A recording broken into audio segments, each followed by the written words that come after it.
14절로 16절 말씀입니다. 요엘 3장 14절부터 16절. 사람이 많으며 판결 골짜기에 사람이 많으며 판결 골짜기에 여호와의 날이 가까우리로다. 해와 달이 캄캄하며 별들이 그 빛을 거두도다. 나 여호와가 시온에서 부르짖고 예루살렘에서 목소리를 바라리니 하늘과 땅이 진동되리로다. 그러나 나는 내 백성의 피난처 이스라엘 자손의 산성이 되리로다. 아멘. 높은 산봉우리가 있으면 반드시 깊은 골짜기가 있기 마련입니다. 골짜기 없이 산봉우리가 있을 수 없는 것처럼 우리도 시온산 봉우리에 오르기 위해서는 많은 인생의 골짜기를 지나가야 할 것입니다. 엘렌 화이트는 그의 자서전에서 나는 이제 모든 질병과 환난에서 초월하게 되거나 하늘나라를 향해 가는 나의 여정에 잔잔한 바다만 있기를 기대하지 않습니다. 나는 환난과 손실과 실망과 사별까지 경험할 것이 예상이 되지만 나에게는 내 은혜가 내게 족하도다 라는 구주의 약속이 있습니다. 이렇게 말씀하셨습니다. 우리의 여정길에도 이 잔잔한 바다만 있기를 기대할 수는 없습니다. 때로는 환난과 또 많은 손실과 또 실망도 하고 또는 사별, 죽음으로 인해서 이별의 경험까지도 하게 될 것입니다. 그런 골짜기를 우리가 지나가야 할 것입니다. 그때마다 하나님께서는 우리가 당하는 이런 모든 고통과 시련들을 하나님이 다 없이 해주는 것은 아니지만 우리에게는 내 은혜가 내게 족하도다 라고 하신 주님의 약속이 있는 것입니다. 이 말씀은요, 우리가 당하는 모든 고난과 시련들을 이길 수 있는 힘을 또 그런 은혜를 하나님께서 우리에게 허락해 주시겠다는 그런 약속인 것입니다. 인생의 많은 골짜기를 지나갈 때마다 내 은혜가 내게 족하도다 라고 하신 우리 주님의 이 약속의 말씀이 여러분들에게 힘이 되고 여러분들에게 용기가 되기를 진심으로 바랍니다.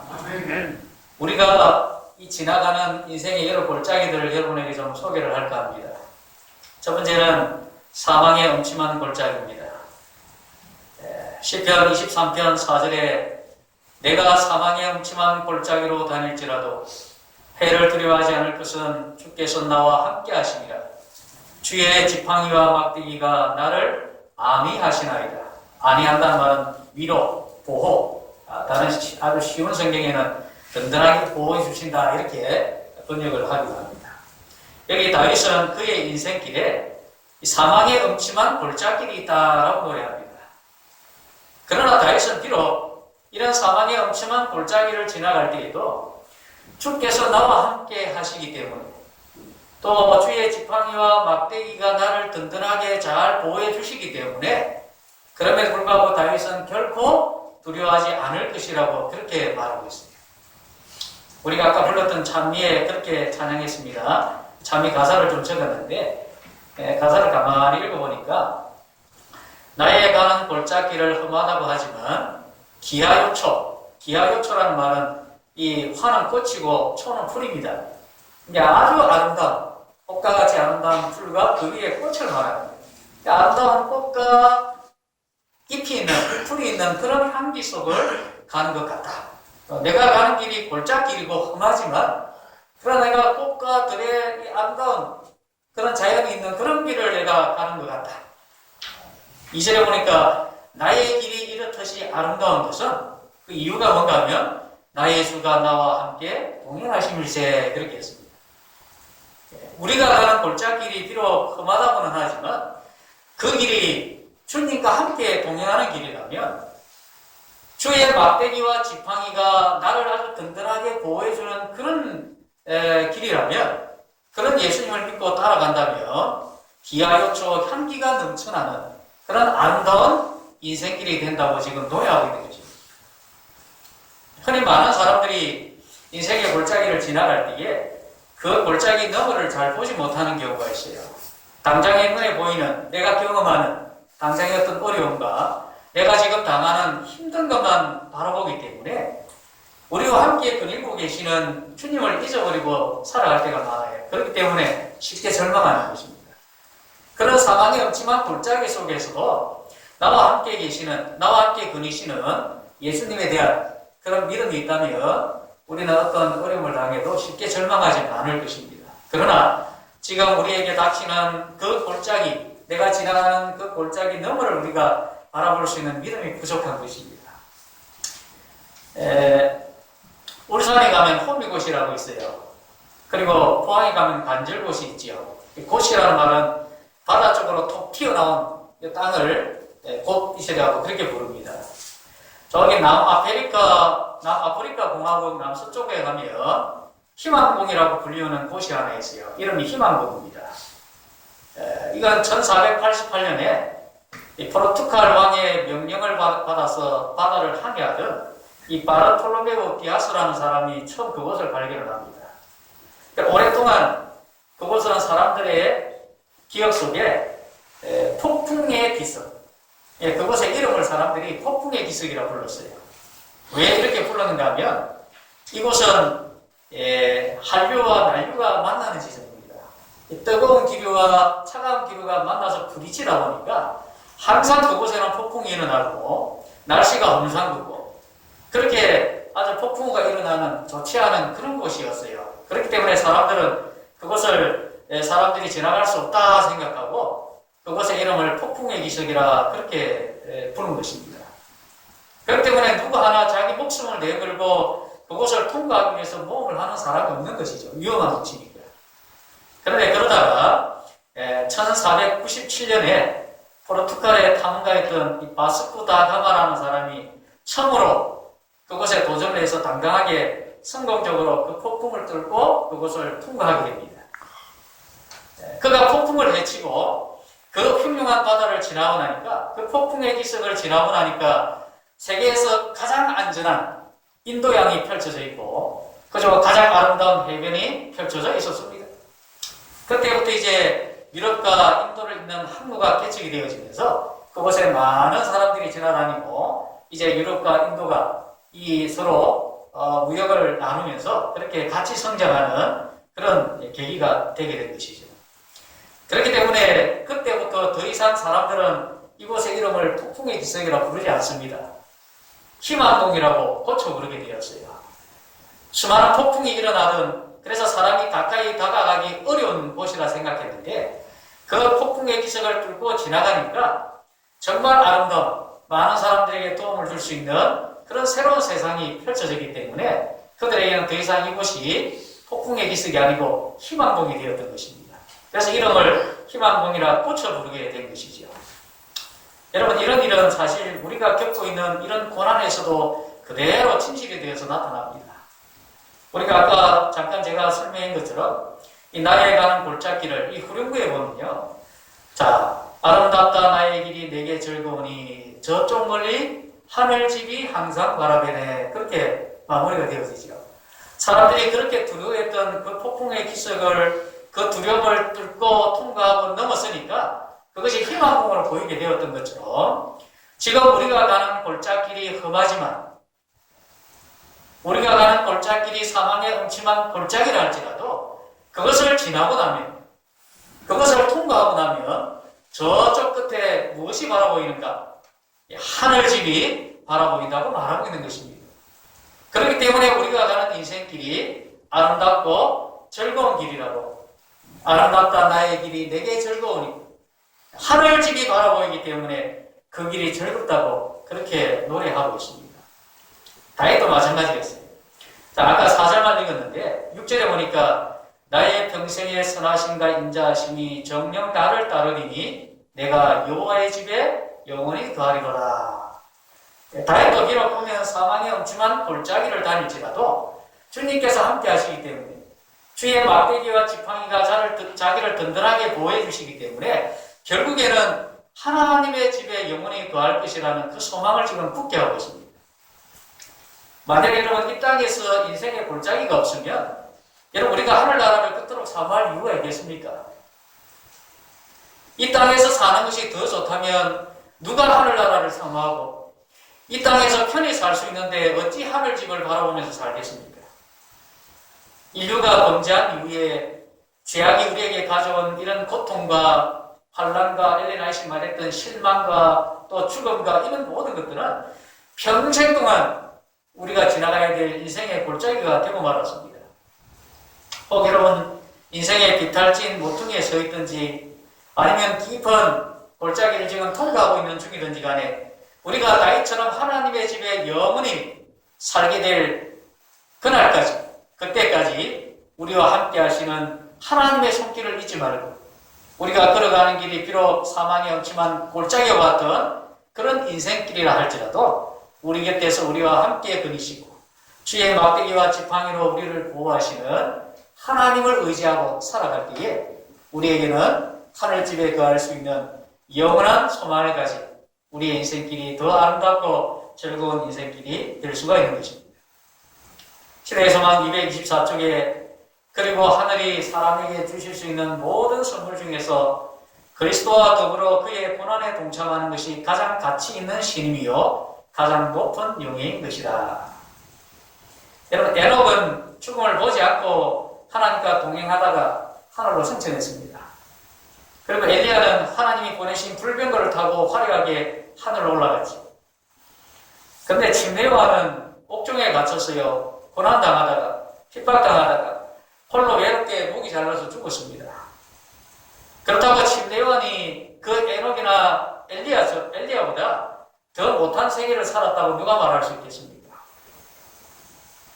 여기 나와 있는 이 말씀 앞에 보면 이런 말씀이 있어요. 하늘로 승천한 에녹이나 불병거를 타고 하늘로 승천한 엘리야일지라도 결코 옥중에서 외롭게 죽은 침례요한보다 더 위대하거나 영예를 더 많이 받지는 않았다. 그렇게 말씀하시면서 하늘이 사람에게 주실 수 있는 모든 선물 가운데 예수님과 더불어 고난의 길에 함께 동참하는 것이야말로 가장 가치 있는 신임이고 그리고 가장 명예로운 것이라고 이렇게 우리에게 말씀을 하고 있어요. 그래서 침례요한은 비록 사망의 엄침한 골짜기를 지나다가 죽었지만 그러나 그가 그리스도와 함께 자기와 함께 계시는 예수님 안에서 귀한 믿음을 가지고 그의 생애를 살았기 때문에 그가 에녹이나 엘리야보다 덜 위대하거나 영예를 덜 받는 그런 사람은 아니었다는 것입니다.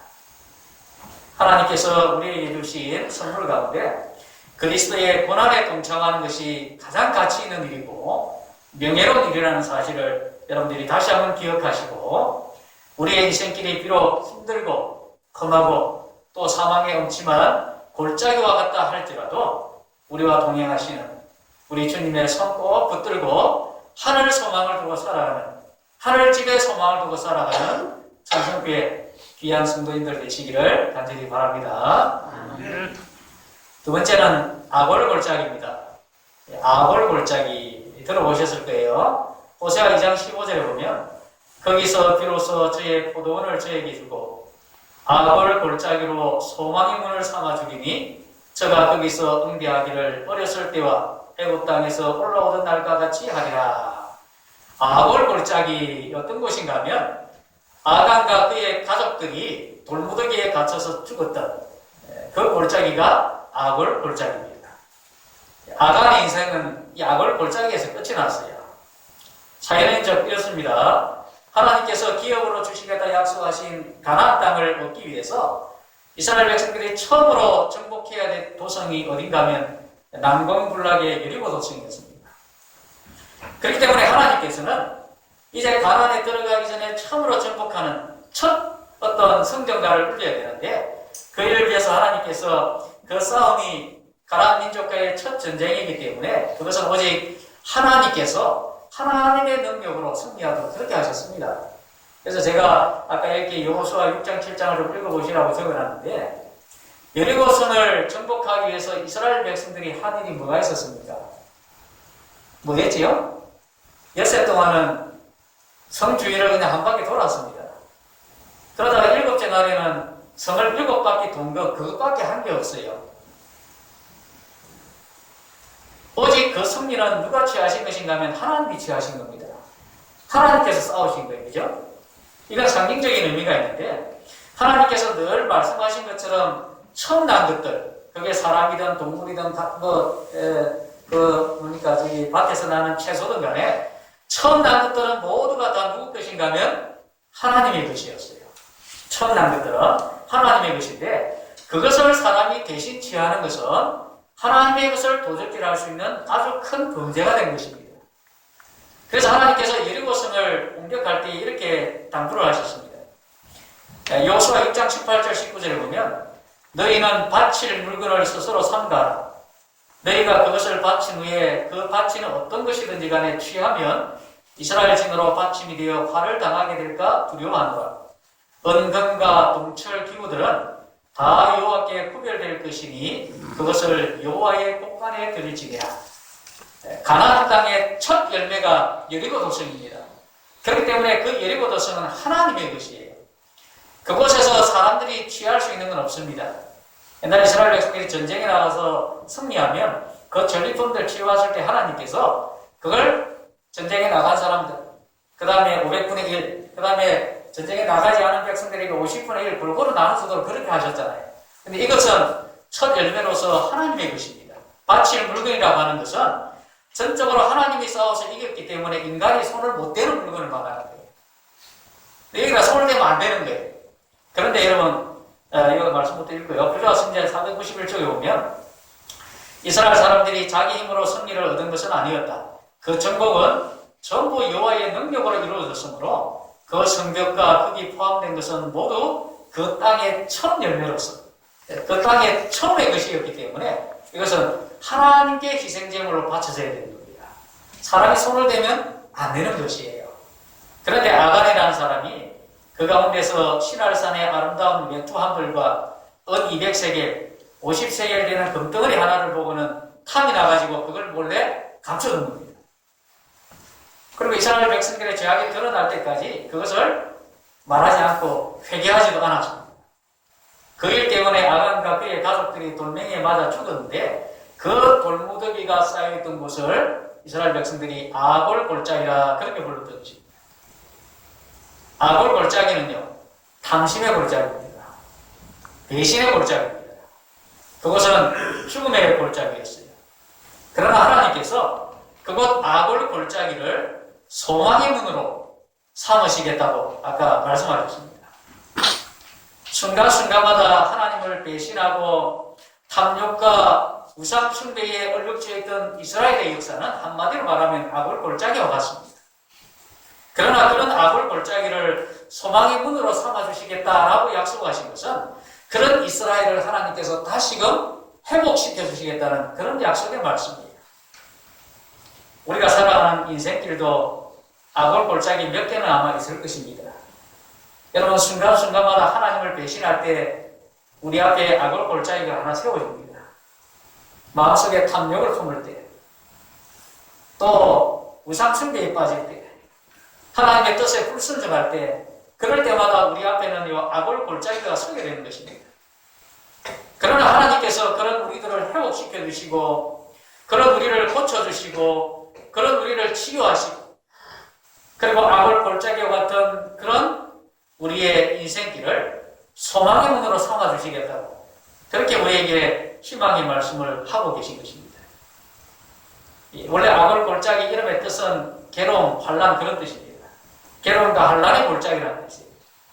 우리의 탐심 때문에 예수님께서 괴로움을 당하셨고 우리의 배신 때문에 우리의 불순종 때문에 예수님께서 환난을 당하셨습니다. 우리의 손으로 지은 모든 죄악 못에 예수님의 손에 못이 박혔고 탕자처럼 죄악으로 향해서 허랑방탕하게 달려가던 우리의 발 때문에 예수님의 발에 못이 박혔습니다. 우리는 아골 골짜기에다가 탐심을 심고 교만을 심고 욕심을 심고 불순종을 심었지만 우리 대신 찔리고 상하시고 죽으신 예수님 때문에 그곳에 소망의 꽃이 피어난 것입니다. 그래서 우리가 이런 소망의 길을 걸어가고 있는 것입니다. 여러분들이요, 아골 골짜기와 같은 우리의 인생길을 소망의 문으로 삼아주신 살아계신 하나님께 영광과 찬송을 돌리는 천순교 성도님들 되시기를 간절히 바랍니다. 세 번째는 시딤 골짜기입니다. 다 한 번씩은 들어보셨을 거예요. 시딤 골짜기, 요엘 3장 18절. 그날에 산들이 단 포도주를 떨어뜨릴 것이며 작은 산들이 젖을 흘릴 것이며 유다 모든 시내가 물을 흘릴 것이며 여호와의 전에서 샘이 흘러나와서 시딤 골짜기에 되리라. 이스라엘 백성들이 가나안 땅에 들어가기 전에 여리고 맞은편 모압 땅에 이제 진을 쳤는데 그곳의 이름이 시딤입니다. 예. 시딤이라는 말은 아카시아 숲이라는 뜻이에요. 아카시아 숲. 그곳의 날씨 때문에 날씨가 항상 건조하고 메마르거든요. 그런 기후 조건 때문에 다른 식물들이 잘 자랄 수가 없습니다. 그래서 유독 이 건조한 땅에서도 잘 자라는 아카시아만 무성한 그런 곳이 바로 이 시딤입니다. 그래서 시딤 골짜기는 문자적으로 말하면 아카시아 나무들의 골짜기 그런 뜻이에요. 그러나 상징적인 의미로 말할 때는 주로 이제 메마르고 건조한 땅을 가리킬 때 시딤 골짜기라는 말을 씁니다. 그만큼 메마르다는 뜻입니다. 건조하다는 뜻입니다. 그런데 하나님께서 여기 보면 여호와의 성전에서 샘물이 흘러나오게 만들어서 그 시딤 골짜기에 물을 대어줄 것이라 그렇게 지금 약속하고 계시죠. 하나님의 성전에서 공급되는 이 물, 생명수, 이 물이 시딤 골짜기에 가득 차서 그 말은 메마르고 건조한 지역까지 다 차서 풍성한 결실이 있게 할 것이라는 그런 약속이죠. 그래서 이 다음 성경구절에 보면 애굽 땅은 항무지가 되고 에돔도 역시 항무지가 되지만 예루살렘과 유다는 영원히 있을 것이라. 이 성전에서 흘러나온 이 하나님의 이 생명수가 그 메마르고 건조했던 이스라엘 백성들을 다시금 새롭게 회복시켜 주실 것이기 때문에 그들은 영원히 있을 것이라 그렇게 약속을 하고 있습니다. 여러분, 우리 인생길이 때로는 이런 메마른 시딤 골짜기를 지날 때가 있지 않습니까? 시딤 골짜기에 그 어떤 식물도 자라지 못하고 열매도 얻지 못하는 것처럼 우리의 믿음도 시들시들해지고 또 우리의 신앙도 푸르름이나 싱싱함을 잃어버리게 되고 아무런 열매조차 얻지 못할 때가 있습니다. 우리의 열심은 메말라서 메마른 논이 갈라터지듯이 그렇게 갈라져 버리고 영원한 생명에 대한 갈급함도 잃어버리고 그렇게 의미 없는 삶을 살아갈 때가 있습니다. 먹고 살기 바쁘고 힘들어서 다른 사람을 위해서 하나님의 사업을 위해서 헌신하고 봉사하기에 내 자신이 너무너무 메말라가는 그런 나의 모습을 바라볼 때가 있습니다. 여러분, 그럴 때에는 여호와의 성전에서 샘물이 흘러나와서 그 메마르고 건조했던 시딤 골짜기를 가득 물로 데워줘서 풍성한 결실을 거두게 하셨다는 주님의 약속처럼 하나님의 성전에서 흘러나오는 이 하나님의 생명수를 통해서 메말라가고 건조해가고 시들어가는 우리의 인생에 하나님께서 새로운 생명력을 불어넣어 주심으로 우리도 역시 예루살렘과 유다 약속하신 것처럼 하나님 안에서 영원히 있는 영원히 아름다운 열매와 아름다운 품성의 귀한 것으로 하나님께 영광 돌리는 그런 하루하루의 삶을 살아갈 수 있는 우리 귀한 성도님들 되어주시기를 주의 이름으로 축원합니다. 브라가 골짜기입니다. 이 브라가 골짜기는 잘 못 들어보셨죠? 역대하 20장 26절에 나오는 말씀입니다. 제4일에 무리가 브라가 골짜기에 모여서 거기서 여호와를 송축한지라. 그러므로 오늘날까지 그곳을 브라가 골짜기라 일컫더라. 모압과 암몬 이런 이방 민족들이 연합해서 유다를 공격해 왔습니다. 여호사밧 왕은 이 위기의 순간에 이스라엘 백성들에게 금식을 선포하고 그들 모두를 기도하기 위해서 하나님의 성전으로 불러모읍니다.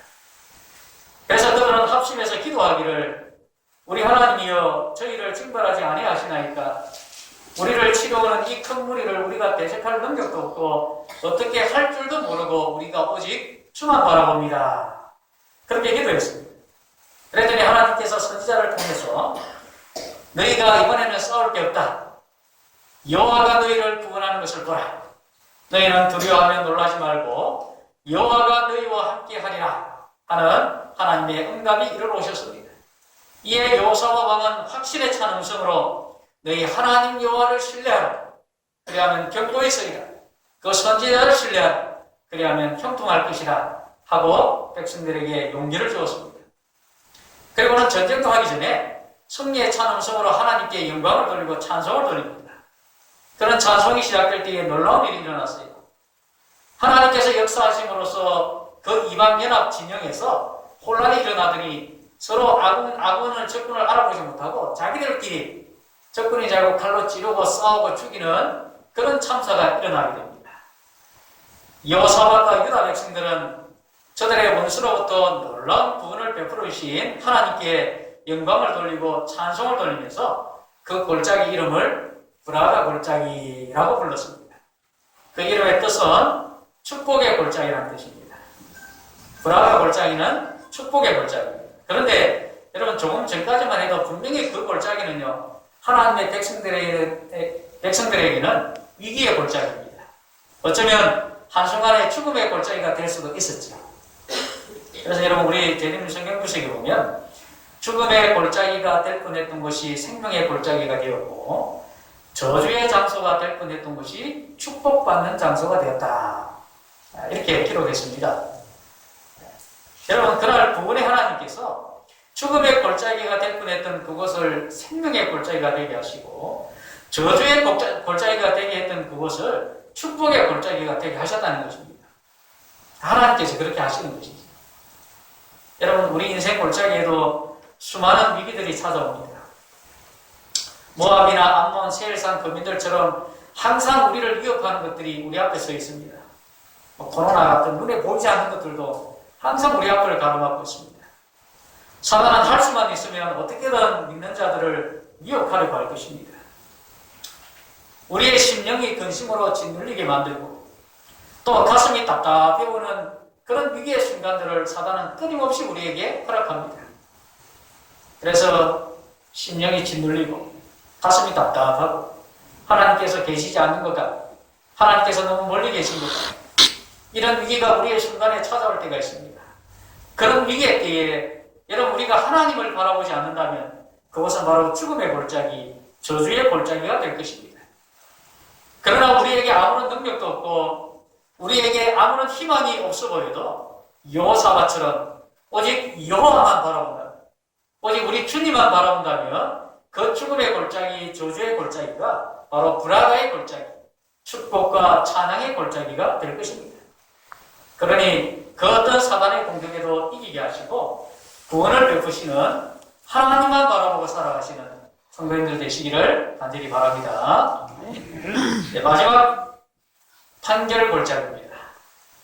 우리 본문 처음 시작할 때 읽었던 말씀입니다. 요엘 3장 14절 16절에 사람이 많으니여 판결 골짜기에 사람이 많으니여 판결 골짜기에 여호와의 날이 가까우니로다. 해와 달이 캄캄하며 별들이 그 빛을 거두도다. 나 여호와가 시온에서 부르짖고 예루살렘에서 목소리를 말하리니 하늘과 땅이 진동되리로다. 그러나 나는 내 백성의 피난처 이스라엘 자손의 산성이 되리로다. 우리 인생의 수많은 골짜기를 지나면 언젠가는 우리 모두는요 심판의 골짜기,